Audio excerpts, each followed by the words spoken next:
Super Saturdays and HIT clinics to slash surgery waitlist backlog. We're sorry, this feature is currently unavailable. We're working to restore it. Please try again later. The Age, Sections, Network, Advertisement, National, Victoria, Healthcare, Super Saturdays and HIT clinics to slash surgery waitlist backlog. By Aisha Dow and Henrietta Cook. Save articles for later. Add articles to your saved list and come back to them anytime. Advertisement. Melburnians could travel to regional hospitals for their long-awaited operations under a plan to improve the state's overwhelmed surgery wait lists. Surgeons would also run HIT clinics to power through a backlog of similar operations, such as hip replacements, while other patients are diverted to alternative treatments such as occupational therapists, physiotherapists and hydrotherapists. The new surgery blueprint has been described as a significant reform to how surgeries are managed in Victoria. Credit, Greg Newington. As more than 72,000 Victorians languish on elective surgery waitlists, the government has released a blueprint that it says will improve patient experiences and outcomes. Health Minister Mary Ann Thomas said while hundreds of thousands of Victorians received planned and emergency surgery every year, some patients were waiting too long, in distress and pain. The plan, released on Wednesday, was hailed as a significant reform that prioritised patients by Dr. Patrick Lowe, the Victorian chair of the Royal Australasian College of Surgeons. The paediatric neurosurgeon said the plan to attack waiting lists, which have been renamed preparation lists, could result in people from outer Melbourne sent to neighbouring regional hospitals for common procedures in a bid to make the most of any capacity in the system.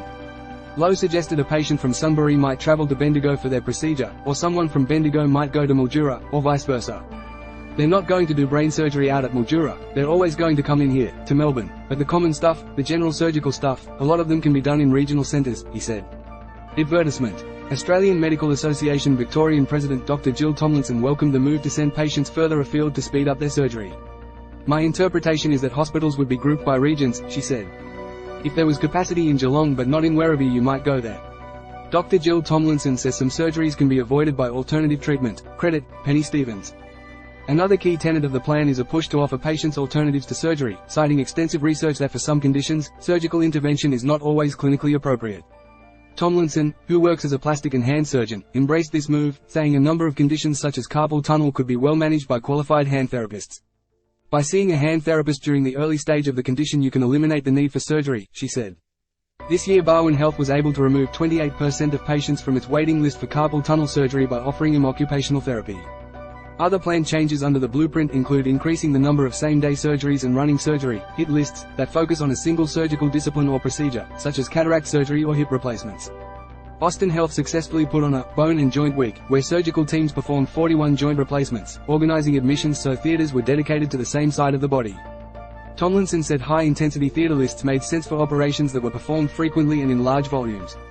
They are a good way to build efficiencies, particularly when working with theater teams that may have more junior members, she said. The latest health performance data shows a decline in the median waiting time for elective surgery, with Victorians now spending an average of 35 days on the waitlist, compared with 40 days last quarter. Elective surgery has recently been renamed planned surgery to reflect that the procedures are medically necessary and not an elective choice. While there have been improvements in the time taken to operate on the most urgent Category 1 patients and the less urgent Category 2, the wait for the least urgent Category 3 surgeries has deteriorated in the last quarter. Victorians waited an average of 149 days for Category 3 operations between April and June, up from 145 days the previous quarter. Patients are spending an average of 602 days waiting for Category 3 surgery at Maroondah Hospital, while those at the Austin Hospital face a 539-day wait. The opposition's health spokeswoman, Georgie Crozier, said the statewide waits remain far too high.